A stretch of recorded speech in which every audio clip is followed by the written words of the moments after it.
Matcha. A bowl of bitter green tea, whisked by hand until it foams. Today the West sells it as a $5 latte, sweetened with syrup and poured over ice. But 800 years ago, this powder was medicine. It was meditation. It was the secret drink of Zen monks and warriors. And it was never meant to survive at all. This is the story of Matcha. It was the spring of 1191, and a monk stood on the deck of a wooden ship, watching the coast of China sink behind him. Hidden in his robes was a small handful of seeds. He had no idea that he was carrying something the empire behind him would soon forget, and that his own country would guard for the next 800 years. His name was Eisai, and he was a Zen master.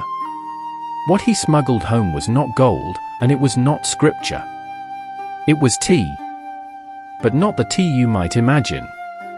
This was a bright green powder, ground from shaded leaves and whisked with hot water into a bitter, foaming bowl.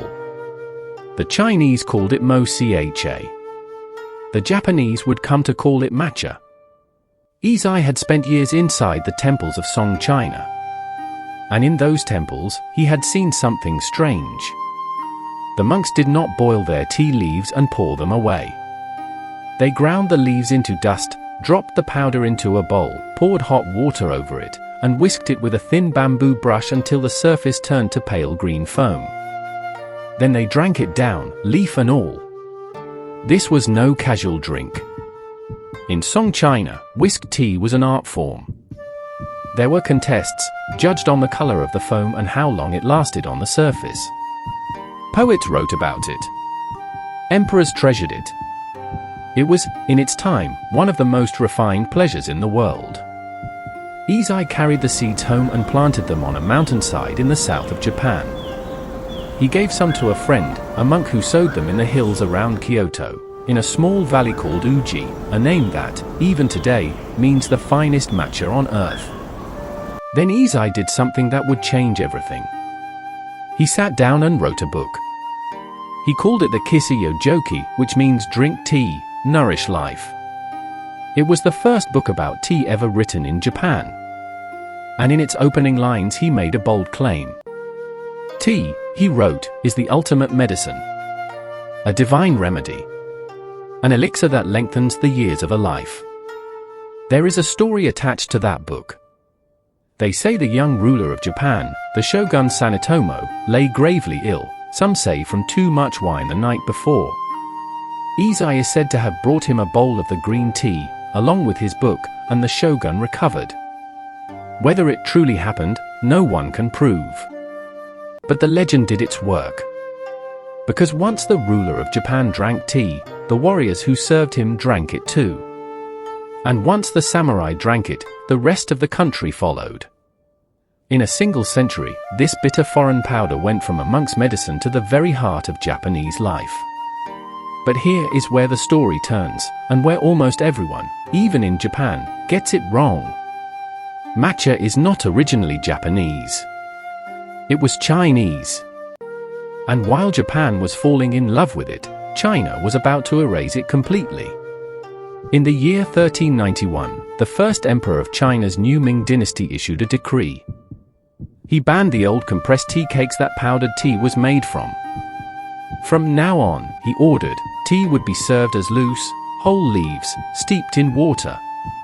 It was simpler. It was cheaper. And it ended 1,000 years of whisked tea almost overnight. Within a few generations, the Chinese forgot how to make it.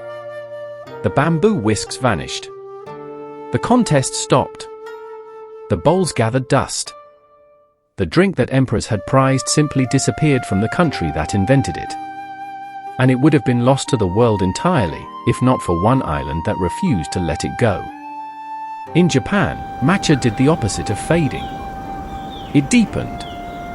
In the Zen temples, the monks discovered that this tea was perfectly suited to the hardest thing they did, which was to sit still. For hours, sometimes for days, a Zen monk must sit in silent meditation, awake but calm, alert, but empty of thought. And matcha, it turned out, did exactly that to the body. They had no way of knowing why. But we do now. Matcha is unusually rich in an amino acid called L-theanine, which the body turns into a state of relaxed focus. Add the tea's own caffeine, and you get something rare. Energy without agitation. Calm alertness.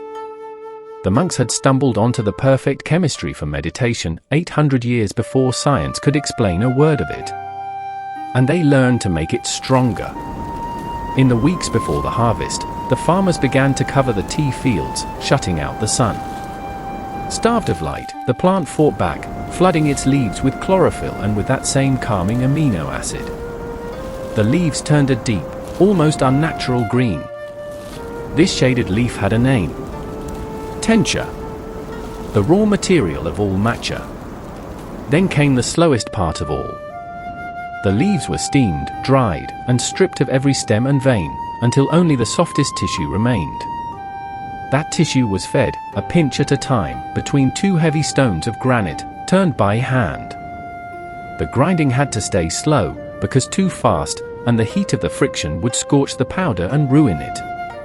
A single stone mill, turning all day long, makes barely enough matcha to fill a few small tins. Your bowl of green tea is weeks of shade and hours of patience stone. By now, matcha had become something far larger than a drink. It had become a philosophy. In the 16th century, a tea master named Sen no Rikyū took the simple act of making a bowl of tea and shaped it into one of the most refined disciplines in all of Japanese culture, the way of tea. In Rikyū's hands, every movement was deliberate. How you folded the cloth. How you scooped the powder. How you turned the bowl in your palm before you drank. The room was bare. The kettle whispered over the coals. A single flower stood in an alcove. The point was never the tea. The point was to be fully present, just once, in a single shared moment that would never come again. Even the warlords came. Hardened samurai, men who spent their days in blood, would lay their swords outside the door. The entrance was built low on purpose, so that everyone, lord or servant, had to bow their head to enter. Inside, for a few minutes, there was no rank, and there was no war. There was only a bowl of bitter green tea, passed from hand to hand. 800 years later, the tea that China forgot and Japan saved has conquered the world. But it has changed along the way. In the cafes of London and New York, matcha is a $5 latte, sweetened with syrup, poured over ice, and photographed for the internet, where videos of it have been watched billions of times. The thing the monks drank bitter, in silence, to empty their minds, is now sold as a lifestyle. And there is nothing wrong with that. A sweet matcha latte on a tired morning is its own small pleasure. But it is worth remembering what is inside that cup. Not a trend. Not an aesthetic. A powder a monk once carried across the sea. A ritual that an empire abandoned and an island protected.